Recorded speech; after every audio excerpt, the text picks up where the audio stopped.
folks, it's Nick Granville. Hope you're doing well. Let me see if I can find this. Let's go. I'm going to start with this. This is Another Brick in the Wall, the guitar solo. One of my favorite all-time guitar solos by the great David Gilmour, one of my favorite guitar players. Surely you've heard of him. There's actually two David Gilmours. One who plays jazz in New York City, very fine guitar player, and then also David Gilmour from Pink Floyd.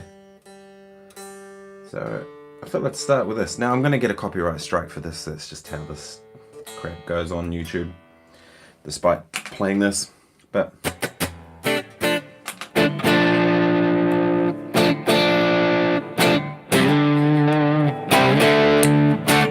let's go with that tone. That'll do.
Isn't that just like a masterclass in like bending and space? I mean,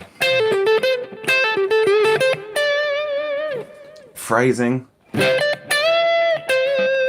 know, this sort of stuff is just... I love David Gilmour, one of my favourite guitar players. I hope everyone's doing well. It's Sunday, 12:30 midday. Here in Wellington. We had a good gig last night. We played it in Palmerston North at the New Zealand Blues and Roots Festival, which was awesome. We had a good turnout. Was really worried it was going to be a bit of a quiet gig because they hadn't had very good ticket sales in advance. You know, and I was thinking, like a couple of weeks out, we were looking at 25 tickets, and it was like, oh crap. You know, it's alright. Play for 25 people, if you know, but would have been a bit empty, you know. But anyway, people came, they enjoyed the music, and the band played well. So, and we filled the smaller of the two theatres, so about 90 to 100 people. So that was alright. It was interesting though. I took my Telecaster to the gig on Friday night, which was at the Capital Blues Club in Wellington, and I wasn't really happy with it. Yeah, it was kind of weird. Like, I thought the Tele would really suit that gig because we're playing blues music, right? And I thought, you know, bringing a Telecaster would be, you know, suitable to the style of playing blues. But actually, we ended up playing a bunch of jump swing tunes. And the thing I found with the Tele is you can't really get that kind of warmer jazz guitar tone. So something like...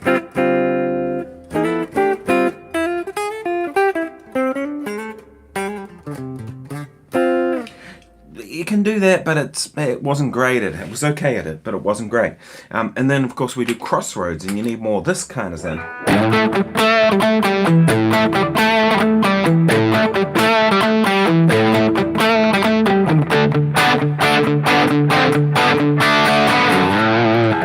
And it just didn't have enough grunt for me. I was finding like the Tele just didn't have enough grunt. So I took this last night.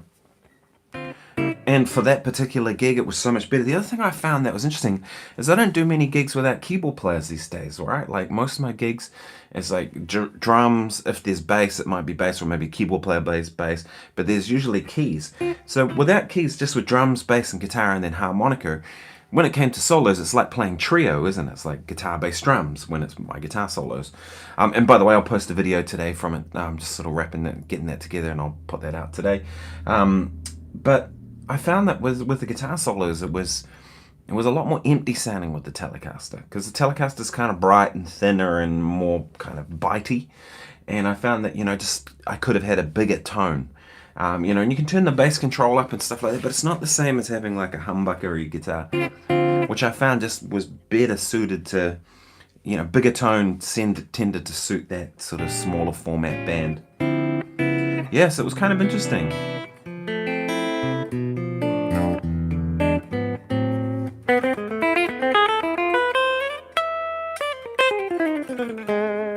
Anyway, I hope everyone's well. I hope life's treating you great and that you're doing well with your music. If you have any questions, shoot me a message in the chat, and I'm happy to answer them if I can. How to play country picking? Well, it's not something I do, right? So, I'm best suited to teaching the things and showing the things that I actually do.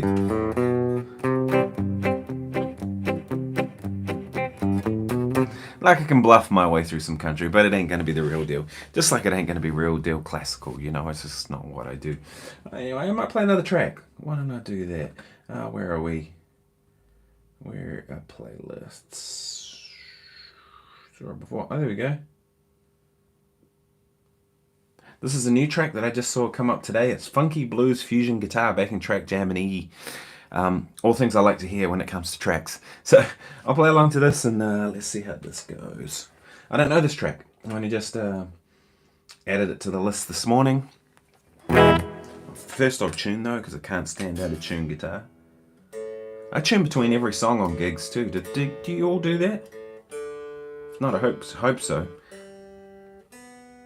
Just check it. One thing with the fractals that's really awesome, and I didn't realize how awesome it was until we did We Will Rock You, is there's actually on the display at the top, there is let me stop there. There's a red line, and then it has these two arrow things. It's really small, but it's up in the top corner, and it's actually for tuning. So I can just, like, even while I'm playing, like I play something like this, and say I have one note to play, I can just hold that and go okay, and adjust my tuning without having to go to the tuner. That is invaluable. We should just all do that. Anyway, this is Funky Blues Fusion and backing track in E. See what happens.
So yeah, that's kind of a fun track actually. That's a good one. Funky blues fusion in E.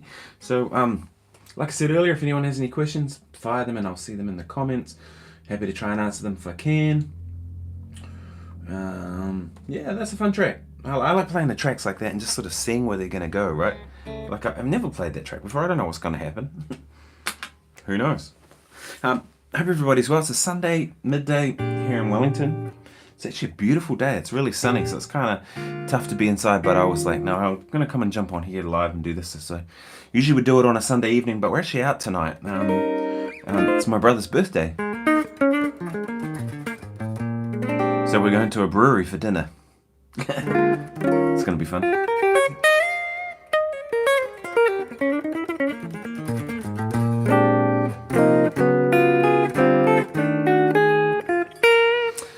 One thing I should talk about too is I get asked a lot about how to play outside. And it's a question I haven't really addressed that much in my channel. I mean, a little bit I've kind of done, there's some videos if you have a look back through the catalogue. I've actually made a playlist for Guitar Daily. There's a playlist with all of every episode I've ever done in there. So go into my channel and have a look for that if you want to check it out. And I've done some on playing outside, but I think one of the things that a lot of people get confused with playing outside of a key is that they think that I think people are attracted to things like that that are kind of more unusual, which is totally cool. Me too, right? Like, you know, sometimes things that are more inside can be seen as bland, right? I don't think that's the case, but I think it is. So the key to playing outside, really, to be honest, 100% honest with you, is to be able to play inside first, like really well. And that's where most people go wrong, is they can't really play chord changes yet, and yet they're trying to play outside of the harmony. They can't really play, they don't really know their fretboard very well, they don't really hear notes against chords. It's an interesting thing. If I play this chord like this, do you really hear that note against it in your head? Like, before you play it, right?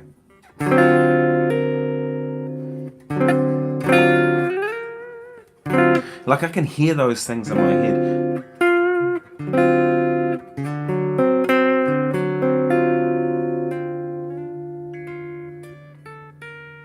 Right? And so if you can't hear the things that are inside, then you don't stand a chance of hearing the things that are outside, right? So that's usually what I say to people first, is focus on playing inside first, and then the outside stuff will come and make sense. And the thing with playing out, that's a kind of an interesting thing that I think a lot of people get confused about as well, is there are different degrees of it, right? If I play you a C major 7 chord, I'll just record this on a backing track, on my looper. Right, it's just a C major 7 chord, right? Pretty simple. If I play, right, C major scale, right? Or we would say that all of those notes fit the chord, right? Most people would agree with that. C major 7. But I'm going to do a better loop. I don't like that one. Right, let's do that again.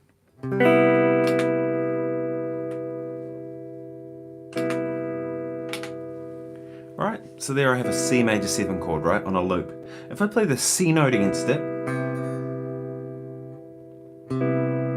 right, it resonates perfectly with it, there's no issue, right? If I play a D note against it, pretty, right? Next note, E, resonates perfectly with it. Here comes the problem.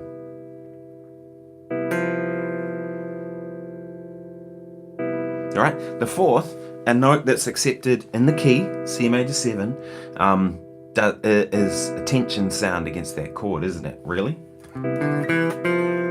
It wants to move to there, or it wants to move up, right? If I play the 5th, it's totally fine against it. The 6th is totally fine. The 7th can be clashy, but for most part it's not, right? And of course, all of this is changed by which register you're playing. If I play up here, but no matter what, if I play the 4th, it's going to most people's ears, it sounds like a wrong note. So is that playing out? In my opinion, it kind of is. If I hold that note, it's an out sound. It's not an in sound. To me, an in sound would be an F sharp, like this.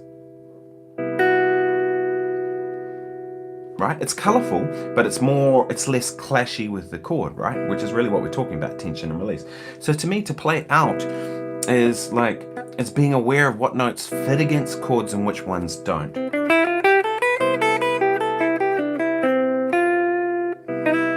And resolving like that, right? So even a note that's commonly accepted as coming from the scale and being part of the scale and part of the correct sound is still an out sound, right? So what about like a D note? It's good, right? But what about an E flat? That's pretty tense. But it's only one note away from there. So the out part of it is playing something that's a tension and resolution, right? Tension, resolution. That's really what it's all about. Sharp 4th sounds good. The 5th sounds good, right? Sharp 5. To me, the sharp 5 is a sound that's still, you would describe it as a little more out, a little more colourful, but it's not as bad as like the flattened 3rd that I played earlier, right? To me, that's a sound that's like really tense against it, whereas the raised 5th is like a sound that's, you know, still out, but so there are degrees of out, right? And this is a key thing to consider. Like, what am I trying to say? Like if I'm trying to say something that's pretty, I can say pretty by going.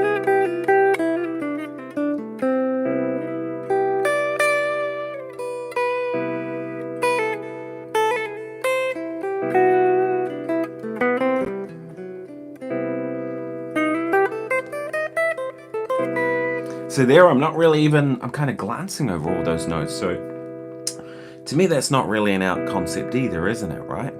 But let's say I play B major over the top of it, right?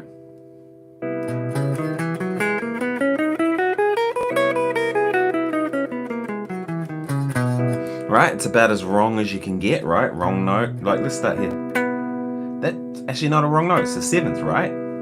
So even in B major, a key that's out, there's a note that's in, and then C sharp's pretty bad, E flat's really bad, E is in. So I played 4 notes, and 2 of them are in key and 2 of them are out of key. Even though I'm playing C major, right? B major over C major. I play the next note, it's actually in because it's a sharp 11. I play the next note. It's kind of definitely more of a tension, but not the worst of the tensions. Definitely probably one of the worst. And we're back in. So even playing like a semitone below a key, like deliberately, I'm playing B major over C major as an out sound. There's still some notes that are notes that there are still some notes in there that kind of resonate properly against that chord. And I think this is where a lot of people get confused about playing out, is they think that you either play out or you play in. The way I see it is you play like to me it's like there's different shades of color against chords. So as I said earlier, like one of the key things is learn to play in first, because if you don't know which notes are in, how can you play anything out, right? And all that tends to happen is people play out notes that just sound random and wrong and just not good, right? Because they don't know what's going to resonate with it to be able to play something that's out and then effectively resolve, because that's really all it is tension resolution, is playing out. There are some devices you can use, right? So playing a semitone below the key is definitely a good one. That's like a side slipping approach. I've talked about that before on Guitar Daily. Also like taking an approach of playing like whatever the 5 chord is. So if it's C major, I can play like G7 and resolve. And that makes sense to a lot of people's ears because we know what a 5 chord to a 1 sounds like, right?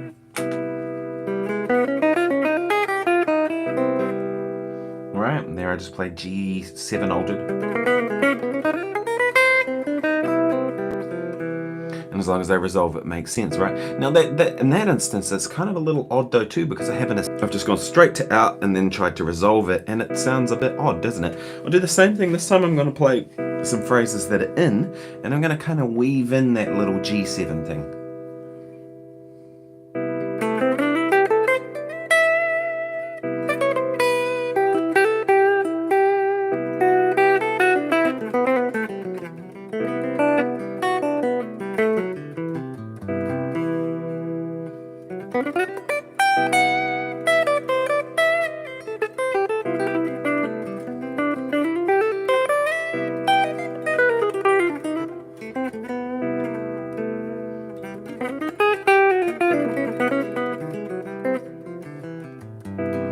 So you see there, it's a bit more effective, right? Because now I've essentially established something.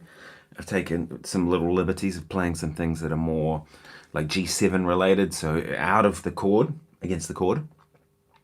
And then I've resolved it back in. Now what happens if I do, I'll give you another loop. Check this out.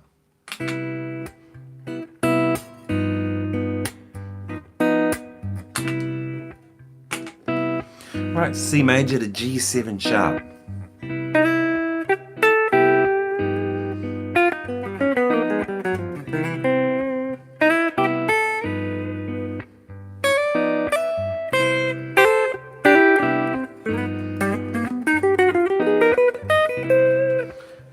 To some people's ears, they would say that sounds out, right? But it's not. Like every note I played there was a note that fit one or the other of the chords. The difference is the G7 sharp 5 already has tensions. It's not an out sound though, is it? Because I'm playing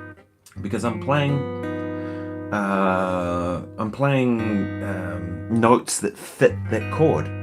For me to play out, I'd have to play things that are out of that harmony, right? So, and there's ways I can do that, of course, but to me, that's an interesting thing too. Like, and I think that's sometimes where some people kind of get confused about jazz music, because they hear this music and they hear all these different colors and different things, and they think, oh, that's a dissonant sound. It's not dissonance. It's just not always. So sometimes if people are playing the actual chord, the chord has more advanced harmony a lot of the time. So therefore, they hear. I hope I'm explaining this properly. They hear like a G7 sharp 5, and they think that's an out sound, but it's not if you play the notes that relate to that chord. I hope I'm making sense with it.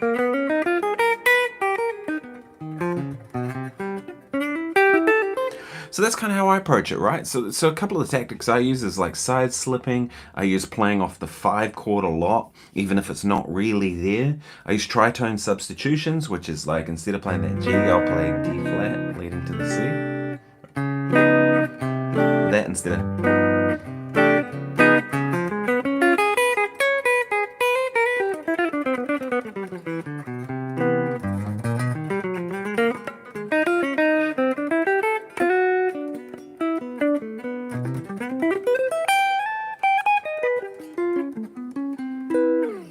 Right, so tritone substitutions are one I like to use. Sometimes chromaticism, right, where you're just playing chromatic notes against chords, all that sort of stuff. But I'm really looking for, it's like, what are the how do notes resonate with against the chord that I'm playing, right? Whatever that chord is, either there or implied. And that's kind of, I hope that helps anyway. If it does, let me know in the comments.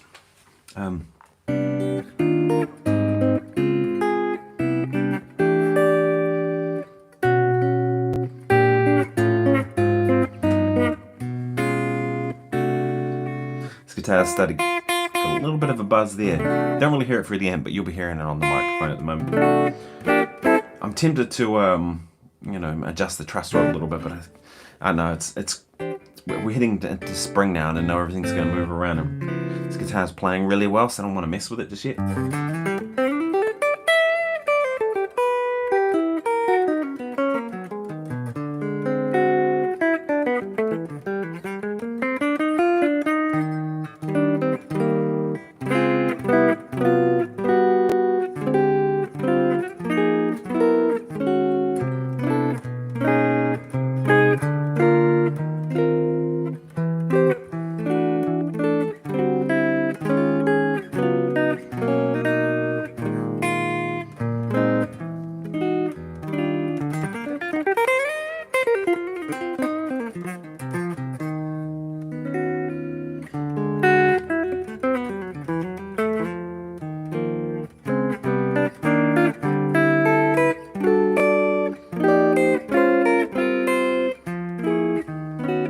Anybody know what tune that is?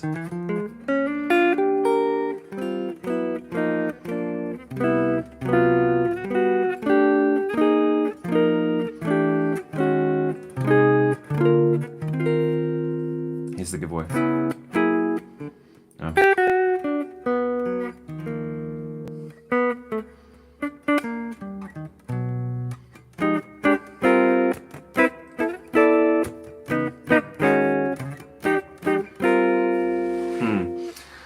I like playing that tune, it's lots of fun. And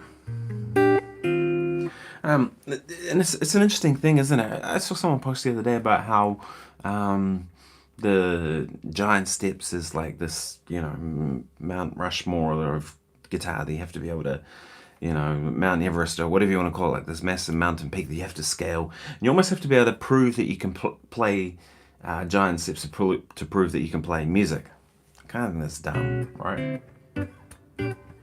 I mean, for me, the fascination of it is just like, what can I do to sort of make music with those chord changes? That's kind of what gets me. I had a bug there. Hey, Alan, how you doing? Yeah, I like your manners. Thank you very much. Alan says, please play Thunderstruck, please, my guy. Yeah, sure. Gee, I wonder how much of it I can remember. Let's see. Unfollow if you to it.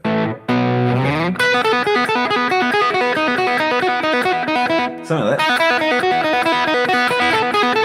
Let's see how much I can remember. No doubt I'll get a copyright strike.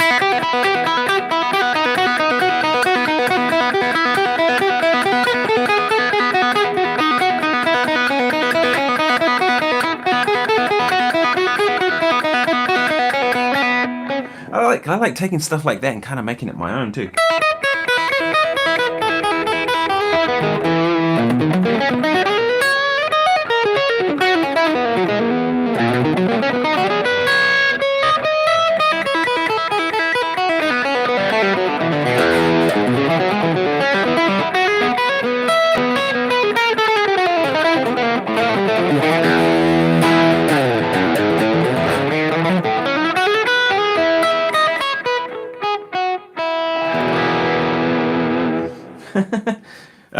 Just taking like an idea like Thunderstruck of that kind of pull-off thing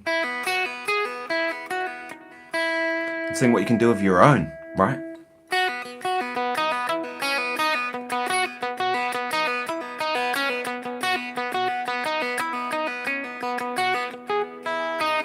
Alan says, very strong. Thank you. Yes, I've kind of worked on that technique a bit to get it to happen. Says, can you play a very hard riff? Probably not. I don't really know that many hard riffs. Hello from Whangarei. Oh, hello. It's the hardest riff I know. Probably that Mike Stern tune, actually. That's one that kicks my ass all the time. I don't know about your Chromosome.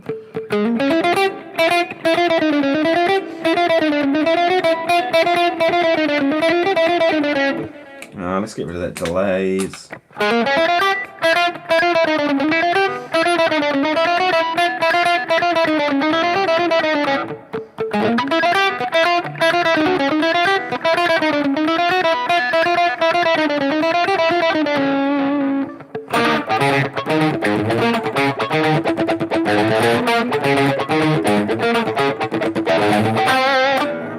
Love that. Mike Stern's the man. Thanks, Alexander. How you doing? It says cooking, Nick. Sounding great. Thank you very much. Greetings from Wellington, New Zealand.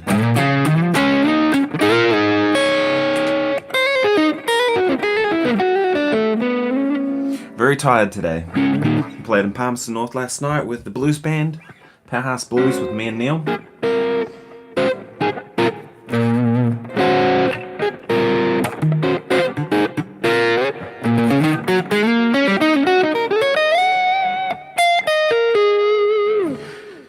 I was kind of thinking last night after I took this guitar to the gig I mentioned earlier in this live stream, that I took this guitar instead of taking my Telecaster.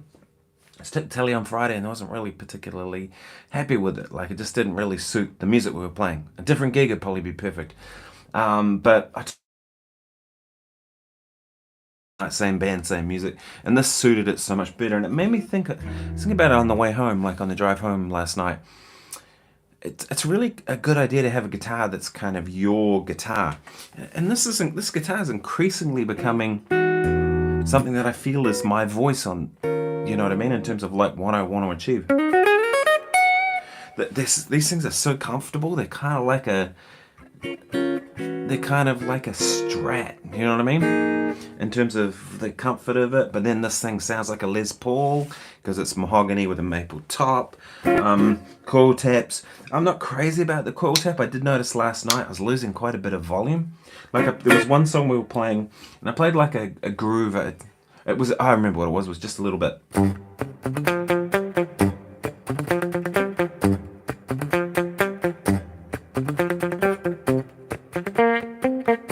So this is a riff that we played.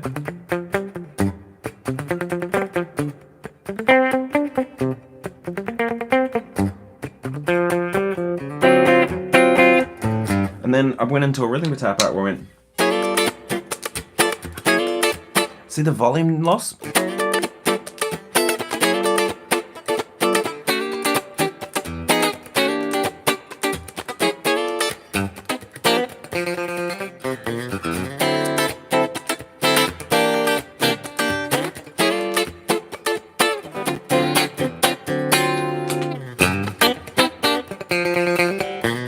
So I kind of figured, you know, what I really need to do set up in the fractal.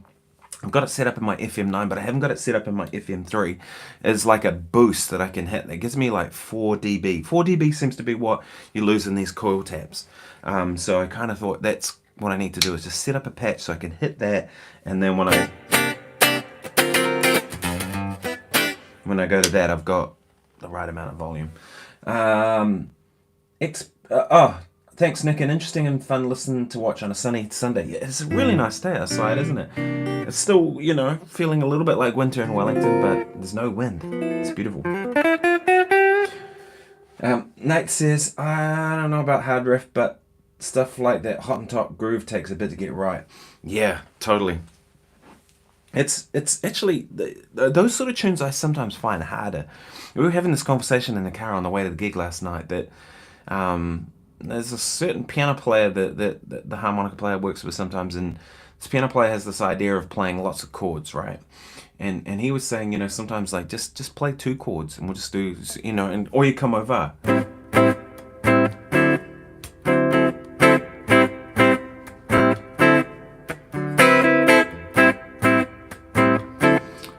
It's essentially a 2-chord tune. So what happens when you have 2 chords instead of a whole lot of chords is you can't really start playing all these different chord changes now. You have to be creative with it, you know. And so you have to create. And to me, it's like that's what I find that's really interesting. You can't just like run changes or do any of that kind of stuff. And Hottentot's definitely like that, right?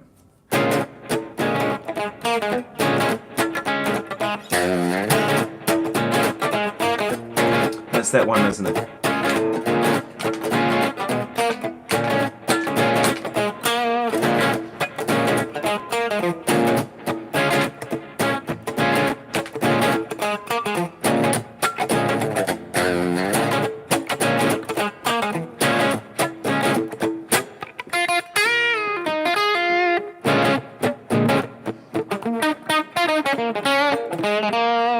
You know what I mean? There's a certain feel about that. And the thing with that stuff too, I find, is like, it kind of doesn't want to be too clean, right? If it's like,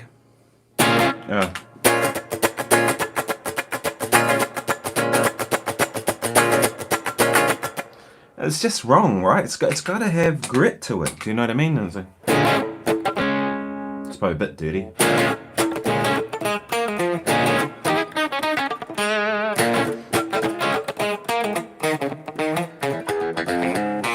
Right, it's driven by like the grease rather than driven by the, you know what I mean, by like a perfection. This is kind of why I'm not really too worried about the whole AI thing, you know. So I know some musicians are, they're like, you know, AI is going to replace everything. Maybe if you play shitty, it will, right? If you play well, it's not going to. And the thing is that the thing that I find with the AI stuff is it doesn't really get that part of it right, the grittiness, the grease.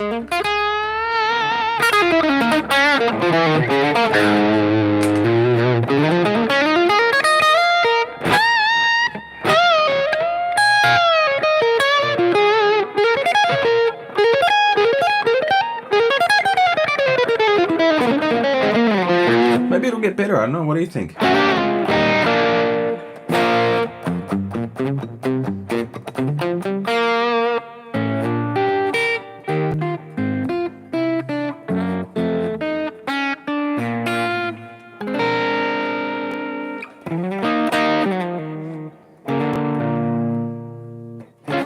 You know, interesting thing with these guitars too.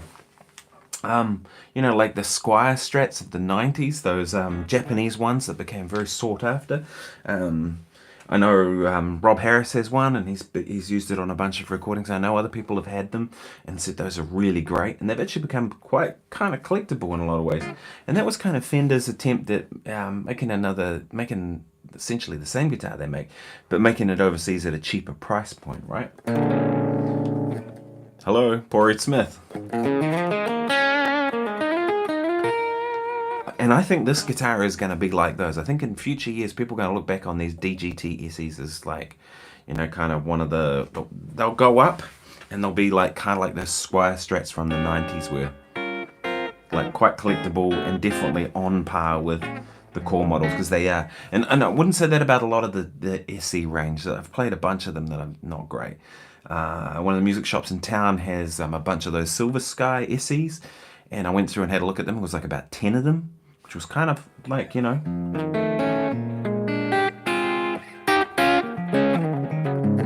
And so I had a look, and I noticed that like the neck pockets just weren't sitting in there nicely. You know, there was gaps on both sides, and sort of it just kind of thought, okay. Whereas these, pretty consistently good, right? Sco's the man and that stuff, and not playing phrasing like a normal human. Yeah, exactly. He is the man, isn't he? You know, it's interesting. Every time I hear Sco play, one of the things that I find interesting with him, and always have, is I never ever know what he's gonna do. I'm going, okay, you know, there's never a...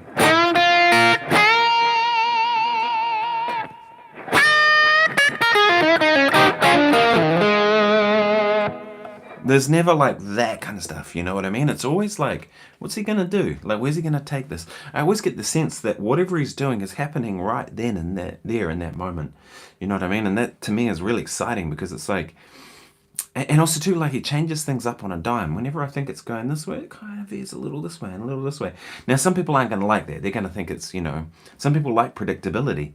You know, just like some people like having a day job and going working in the bank and getting a steady paycheck and knowing who's going to be at work and knowing how they're going to do things and how everything, you know, they'll probably have their wardrobe all in order with all their clothes all like perfect and their shoes perfect, and they've got to exist like that. And then there are other people more like me who kind of are a bit messy. You know, their gigs are different every single time I do them, every different place. I'm always changing things up. I'm improvising in life, I guess. Yeah.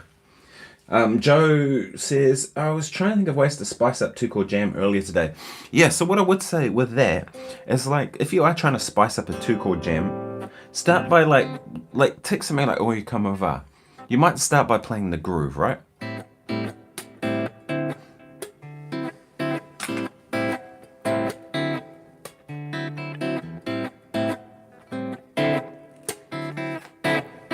And then just kind of stay there for a while, right? Because you've got to establish it. But then try and find a point that in the music where it seems like a logical point to change. A logical point almost never in those sort of progressions is halfway through the 9th bar. A certain drummer I played with a bit in town, he used to put fills in weird places. So we used to call them 9-bar, because it's like 9-bar blues instead of a 12-bar blues. He's always putting fills in the wrong place, and you'd be like, you know. But like, you know, if like a 12-bar form, at the beginning of that 13th bar might be the point to change. If it's a two-chord vamp like that and you're just kind of around and around for a while, we still want it to be in groups of 4s, 8s, 16s, that sort of stuff, right? So maybe after you've established a group, and there's a couple of things you can do, right? The first thing you can do is take what you're already doing and just make it a little fuller and richer. So instead of... it could be...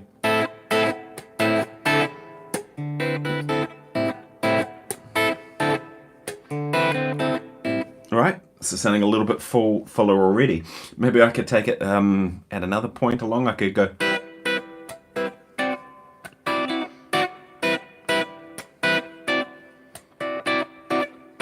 and there I just like A minor 9 to D9. I just took those two chords, the same two chords, same rhythm, but put new voicings to it, right? Alternatively, I could take the same chords and just change up the rhythm. Maybe it just becomes...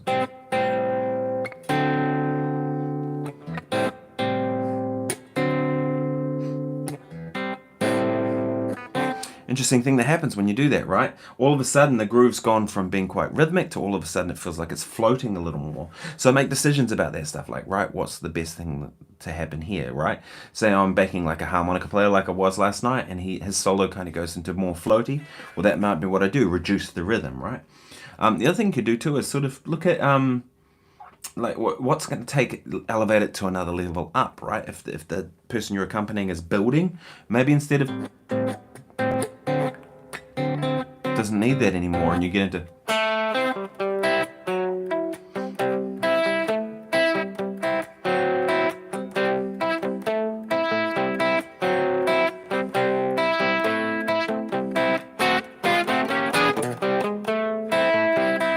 something like that, right? Or maybe you go double time, right? Like if it's partway through the solo and it's feeling like it's building, instead of... I'm gonna go to a clean sound. That's not really working great for that.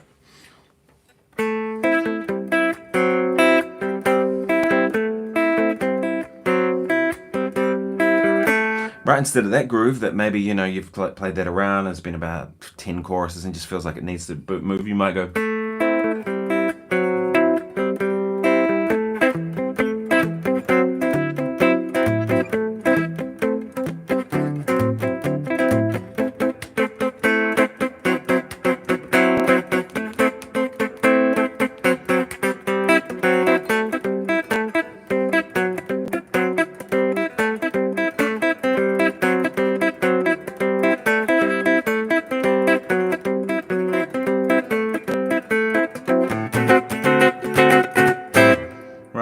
Maybe something like that. Or again, say the person you're backing goes into like more of a floaty thing. Maybe I'll put something like this on a multi-delay, and I'll go...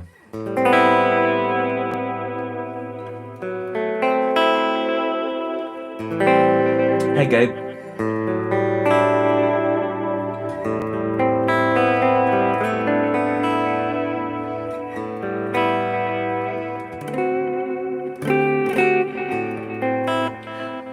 I always trust my intuition with this stuff, right? Like, the times that I try and go against my intuition is usually the times that things go wrong, right?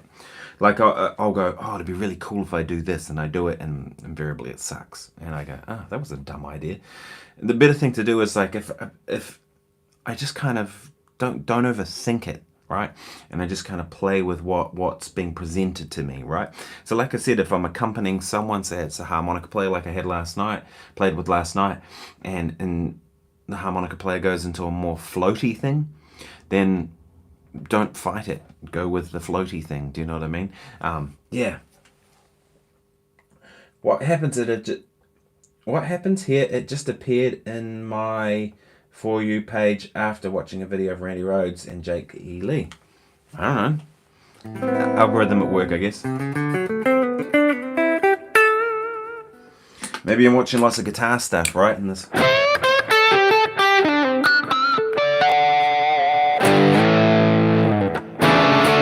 Randy Rhoads and Jake E. Lee. That's kind of like very different from what I do.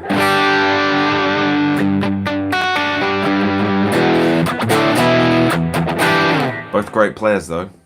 All right. I'm gonna play another track. Why don't I put another track on? I'm gonna play the track for a little bit. What do we got here? Where's my playlists? Huh. Oh, there we go. Playlists. Oh, come on.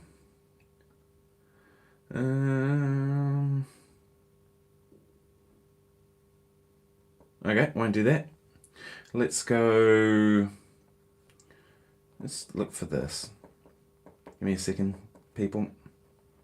See what I can find to play. Spacey fusion guitar, backing track in C# minor. Who knows? Actually, I think I've played this one before. I probably have. I'm going to go with that same kind of sound, slightly overdriven, bit of delay. Alright, is that going to play? Oh, volume up. Helps set the volume up. I know this one.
Yeah, that's a fun track.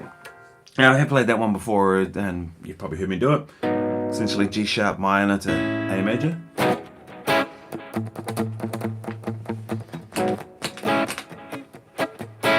And then C sharp minor, and then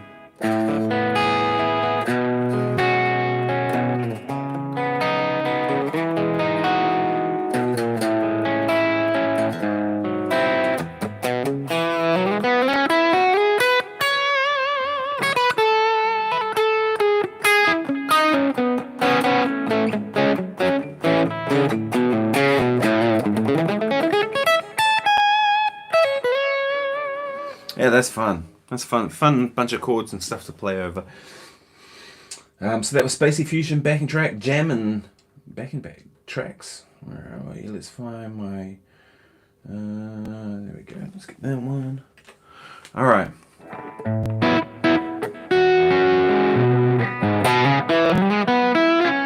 It's funny. When we were Rock You, the sound guy said to me, this sound here. It was funny, like a little bit mid-range heavy. And I was kind of like, yeah. It's an interesting thing, isn't it? Like, some soundmen are kind of like a scooped sound, you know, and that's totally cool. But to me, it's like the guitar lives in the mid-range, right? That's where it is. So to me, it's like if you got that kind of stuff, yeah. Gabe's, oh, thanks, Joe. I'm glad he says brilliant, Nick, thanks. Gabe says, what happens here at a... Oh, yeah, well, I read that one. What sort of styles do you play? Everything. Jazz, blues, funk, rock, a lot of stuff. Classical music. The stuff I don't really do is I don't really do country. I can play country a little bit and I can get through it, but I'm experts at that stuff, you know what I mean? Country trap or people like that can really play that music, you know. Whereas for me, it's just, I'm just a guy bluffing it. So I can't really do that, right? I can do it a little bit, enough to get by. Classical, I can play a bit of classical guitar, but I'm no classical guitarist, right? Like I wouldn't, if it was a whole gig of playing classical repertoire, I'd be working on that for like 6 months to a year to get it up to speed to the level I'd want to. Now, 1 or 2 tunes, totally fine. And I can play a little bit of classical, but why not book an expert at that stuff, right? So it's not really what I do. But I do a lot of jazz, a lot of blues, a lot of funk, a lot of pop gigs. I do pop gigs. I'm a working musician. I do my own stuff as well. My music would be, I guess, kind of categorized by jazz rock funk fusion, I guess. But I've always hated that title because as soon as you put the word jazz, people think they've kind of figured out what you do already before they've even heard it. As soon as you put the word fusion, they start thinking, oh, it's just rock music, which isn't necessarily true either. It's not necessarily bad, but it's not what it is, right? So I prefer, like, why call it whatever? But yeah, I play a bunch of different styles. So Gabe says that little jam you just played reminded me of some of the later Van Halen stuff. Oh, thank you. Yeah, I really dig Eddie. Eddie's probably my favorite rock guitar player. You know, and the thing that with Eddie too that a lot of people don't talk about is they talk about the finger tapping, they talk about the soloing stuff. That dude's rhythm guitar playing was ridiculous, right? He was a great rhythm guitar player, and that's the thing that kills me the most when I hear him play. Is just his rhythmic accuracy. Even when he solos, I hear someone who's like right in the pocket, like all the time. And what a killer guitar tone Eddie Van Halen had, you know.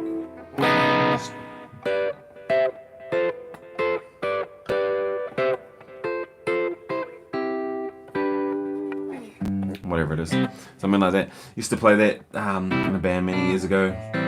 Don't know how much of it I'd even remember.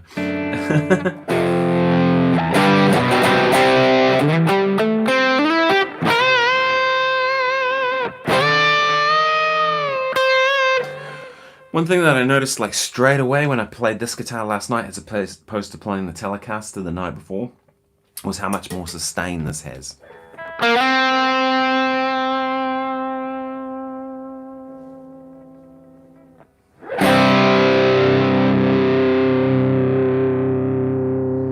You just don't get that out of a Tele in the same kind of way, and I really appreciated that last night. To me, it was happening. Anyway, folks, it's almost an hour, so I'm gonna have to split and go and do a few other things. I'm gonna get out and I'm gonna do some stuff around the garden, and then, like I mentioned, we're going out to celebrate my brother's birthday tonight. So that's why I was doing the live stream during the day. But if you're new here, please subscribe, please like, all that stuff helps. I'll post a couple of videos on the channel from the gig last night. I got some stuff off the GoPro, and yeah, I'll post those up as soon as possible. Thanks very much for watching. I'll see you tomorrow. Cheers. Oh, one other thing too. I spoke to my buddy Ben Fulton from Red Witch Pedals. He's going to come and do a hang on the channel. So we'll come and we'll see what's new and happening at Red Witch. So that's exciting. Love pedals. Ben's one of my favorite humans, so it'll be awesome. Talk soon.